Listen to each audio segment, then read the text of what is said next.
அஸ்ஸலாம்.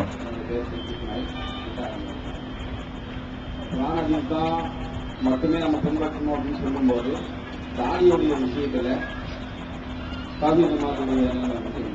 அதாவது குர்ஆன் ஹதீஸ் தான் இஸ்லாத்தினுடைய அடிப்படை, வேற எதுவும் நம்முடைய அடிப்படை இல்லை. அப்படிங்கும் பொழுது ஆண்கள் தாடி வைப்பதை குர்ஆன்ல இல்ல ஹதீஸ்ல வலியுறுத்தப்பட்டிருக்கிறது. அதை பத்தி தௌஹீத் ஜமாஅத் நிலை என்ன அப்படின்னு கேட்டா, குர்ஆன் ஹதீஸ் தான் அடிப்படை என்ற காரணத்தினாலதான் குர்ஆன் ஹதீஸ் அடிப்படையில் அதற்கு ஒரு நிலைப்பாடை நாங்கள் எடுத்திருக்கிறோம். என்ன எடுத்திருக்கிறோம் என்றால், தாடியை பற்றி ஹதீசுகள் பூராத்தையும் நீங்கள் தேடி பார்த்தாலும் தாடியுடைய அளவை பற்றி எந்த ஒரு குறிப்பும் வரவே இல்லை. இவ்வளவுக்கு தான் இருக்க வேண்டும், இந்த அளவு வைக்கணும் அப்படிங்கிற மாதிரி குறிப்பு வரல. என்ன வந்திருக்குன்னு கேட்டா, தாடியை வளருங்கள், மீசையை கத்தரியுங்கள். இதுதான் ஹதீஸ்ல வரக்கூடியது. தாடியை நிறைவாக வையுங்கள், நிறைவாக வையுங்கள், முழுமையாக வையுங்கள் என்கிற கருத்தில் ஹதீஸ் இருக்கிறது. இந்த முழுமையாக வையுங்கள் ஹதீஸ எப்படி புரிஞ்சுக்கிறது? முழுமை என்றால் என்ன? முழுமைங்கிற ரெண்டு அர்த்தத்தில் உள்ளது முழுமை. ஒன்னு அதனுடைய அகலம் இருக்குதுல, எங்க எல்லாம் தாடி வருமோ பரப்பளவு, கன்னம், அந்த பரப்பளவு இருக்குல்ல, அதுல முழுமையாக எல்லா இடத்திலையும் அது இருக்கிற மாதிரி வைத்துக் கொள்வது, அது ஒரு முழுமை. இன்னொரு முழுமை என்னன்னு கேட்டா, நீளம் எவ்வளவு வருது அவளையும் விட்டு விடுவது, அதுவும் முழுமை. முழுமையாக வையுங்கள் என்பதற்கு இரண்டு அர்த்தம் இருக்கிறது.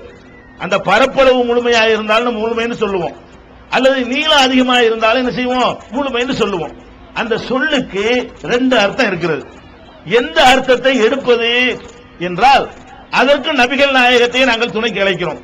இந்த ரெண்டு அர்த்தத்தில் பரப்பளவு முழுமை அர்த்தம் ஒதுக்க கூடாது.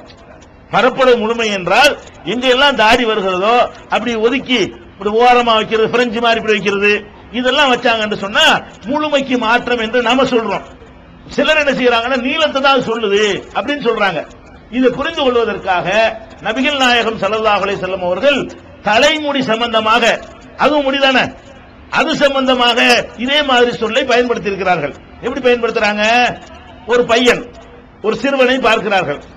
அவனுக்கு என்ன பண்ணிருக்குன்னு கேட்டா, முடியில ஒரு பகுதியை சிரைச்சிட்டு ஒரு பகுதியை வச்சிருக்கிறாங்க. இந்த குடுமி மாதிரி வைப்பாங்கல்ல, ஒரு பகுதியை முழுசா வலிச்சு விட்டுட்டு இன்னொரு பகுதியை வலிக்காம விட்டுருக்காங்க. இந்த மாதிரி ஒரு பையனை ரசூலுல்லாஹ் பார்க்கறாங்க.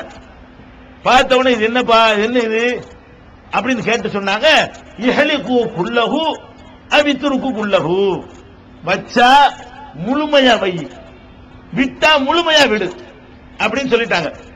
அதாவது இவன் எப்படி இந்த பையன் வச்சிருக்கிறான், பாதி இடத்துல சிரைச்சி மலிச்சு விட்டு பாதி இடத்துல முடி வச்சிருக்கிறான்.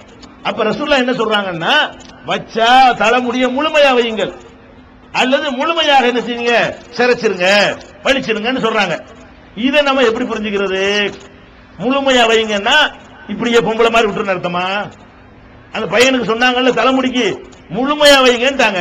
முழுமை என்பதனுடைய அர்த்தம் கொஞ்சத்தை சிரைச்சிட்டு கொஞ்சத்தை சிரைக்காம விடுறது, அதை இருக்குதா? அல்லது நீளத்தை எவ்வளவு வந்தாலும் பொம்பளை விட்டா வந்துருதானே செய்யும், நம்ம தான் வெட்டிக்கிட்டு இருக்கிறோம். பொம்பளைகளுக்கு மட்டும்தான் அந்த முடி வரும்னு கிடையாது. நீங்களும் வெட்டி போடுறீங்க, உங்க வெட்டுறது இல்ல, நீங்க விட்டாலும் சடை போடலாம். ஆம்பளை என்ன செய்யலாம், பொம்பளை முடிய கை வைக்காம விட்டீங்கன்னு சொன்னா உங்களுக்கு பின்னி போடலாம், சடையெல்லாம் போடலாம். அப்ப முழுமையா தான் ரசூலுல்லாஹ் விட சொன்னாங்க தலைமுடிக்கு. அதை எப்படி நீங்க புரிஞ்சுக்கிட்டீங்க? இதே இந்த தாடியை புரிஞ்சு கொண்டவங்க எப்படி புரியுறாங்க, முழுமைன்னா அப்படி அது அர்த்தம், கொஞ்சத்தை சிரைச்சிட்டு கொஞ்சத்தை சிரைக்காம இருக்கிறாங்கல்ல, அதுதான் அது குறிக்குது. அதுதான் நாங்கள் சொல்றோம், தாடிக்கு சொல்றோம். முடிக்கு விளங்கிட்டீங்களா இல்லையா? முழுமையா வையுங்கள் என்றால் தலைமுடி வளருகிற இடத்தில் சிரைக்க கூடாது. சிரைச்சிங்கன்னா மொத்தத்துக்கு மொட்டையை போடும். சிரைக்கிறதா இருந்தா மொத்தமா மொட்டை போட உனக்கு அனுமதி இருக்கிறது, அது மார்க்கத்தில் கூடும். அல்லது மொத்தமா விடுவதற்கு அனுமதி இருக்கிறது. மொத்தமா விடுவதற்கு என்ன அர்த்தம்? நீளத்தை வெட்டி குறைக்கிறது பிரச்சனை இல்ல, பரப்பளவு எல்லா இடத்துலயும் முடி இருக்கணும்.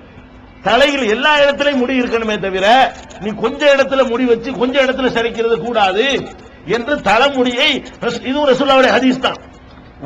அது முடி சம்பந்தப்பட்ட ஹதீஸ். முடியல தலைமுடிய முழுசா வைங்கன்னா அதுக்கு ஒரு அர்த்தம் கொடுக்கறாங்க, தாடிய முழுசா வைங்கன்னா அதுக்கு வேற அர்த்தம் கொடுத்தா நம்ம ஹதீஸ் படி நடக்கலன்னு அர்த்தம். ஒண்ணு, இந்த தாடிக்கு பேசக்கூடியவங்க என்ன முடிவுக்கு வரணும்னு கேட்டா தலைமுடியும் இப்படி முடிவுக்கு வந்துடணும். ஏன் முழுசா விடுங்கன்னு வந்திருக்கல, தாடிக்கு வந்த மாதிரி எதுக்கு வந்திருக்கு? தலைமுடி முழுசா விடுங்க, அப்ப ஜடை போட்டுக்கிறங்க, பின்னல் போட்டுக்கிறங்க, அந்த மாதிரி இங்க வரைக்கும் தொங்குற அளவுக்கு வச்சுக்கிறங்கன்னு அர்த்தம் வரணும். அதுக்கு மட்டும் என்ன பண்றோம்? அதான் முழுமையில அதான் அர்த்தம். சிறைக்காம இருக்கிறோம்ல, அது போதும்ல. நீளம் நம்ம வசதியை பொறுத்தது. நீளத்தை பொறுத்த வரைக்கும் கூட்டலாம் குறைக்கலாம் என்று நாங்கள் புரிந்து கொண்டு ஹதீஸை கொண்டு புரிந்து கொண்டு ஒரு முடி சம்பந்தமான ஹதீஸை இன்னொரு முடி சம்பந்தமான ஹதீஸோடு பொருத்தி அதுவும் முழுமை இதுவும் முழுமை என்று வர்ற வாசகத்தை வைத்து நம்ம என்ன முடிவு பண்றோம்? ஒதுக்க கூடாது. நாங்க எங்கேயும் ஒதுக்குறது கிடையாது. தாடி எங்க எல்லாம் வருமோ அங்க எல்லாம் தாடி இருக்கும். நீளத்தை பொறுத்த வரைக்கும் எங்க வசதிக்கு எது எங்களுக்கு நல்லா இருக்குன்னு தெரிகிறதோ, எங்களுக்கு எது அழகுன்னு படுகிறதோ, முஸ்லீம் வந்து அழகாக இருக்க வேண்டும், எங்களுக்கு அழகுன்னு தெரிகிற அளவுக்கு நாங்க எங்க அளவுக்கு என்ன செய்கிறோம்? வெட்டுறவங்க வெட்டுறோம், வெட்டாதவங்க விட்டுறோம், பாதியை வெட்டிக்கிறோம், அது மாதிரி செஞ்சுக்கிறோம். ஆனா சிறைக்க மாட்டோம். தலைமுடி எப்படி பாதியை சிறைச்சு பாதியை விடக்கூடாதோ அது செய்யக்கூடாது. ஹதீஸ்ல இருந்து வழங்கக்கூடிய விளக்கம் இதுதான்.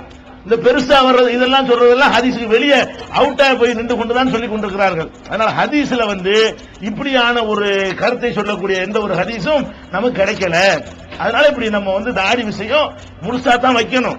முழுசுக்கு அர்த்தம் என்ன? அதன் பரப்பளவு. பிரெஞ்சு தாடி வைக்க கூடாது, குச்சி தாடி வைக்க கூடாது. இப்படி இருப்பாங்கல்ல ஒரு கோடு மாதிரி, இப்படி வைக்க கூடாது. எங்க எல்லாம் உனக்கு தாடிங்கிற ஒரு அம்சம் வருதோ அங்க எல்லாம் அந்த தாடி இருக்க வேண்டும். அந்த மாதிரி ஒதுக்க கூடாது. ஒதுக்காமல் ஒருத்தர் இருப்பாரே, ஆனால் தாடியை ஒதுக்குறது வாங்கல. அதான் ஊர்ல அப்படிதான் சொல்லுவீங்க பம்பாயிலையும். அந்த ஒதுக்குது அதை செய்யல என்று சொன்னா முழுசா வச்சிருக்கிறான்னு அர்த்தம். இதுதான் எங்களுடைய நிலைப்பாடு, ஹதீஸிலிருந்து புரிந்து கொண்ட நிலைப்பாடு.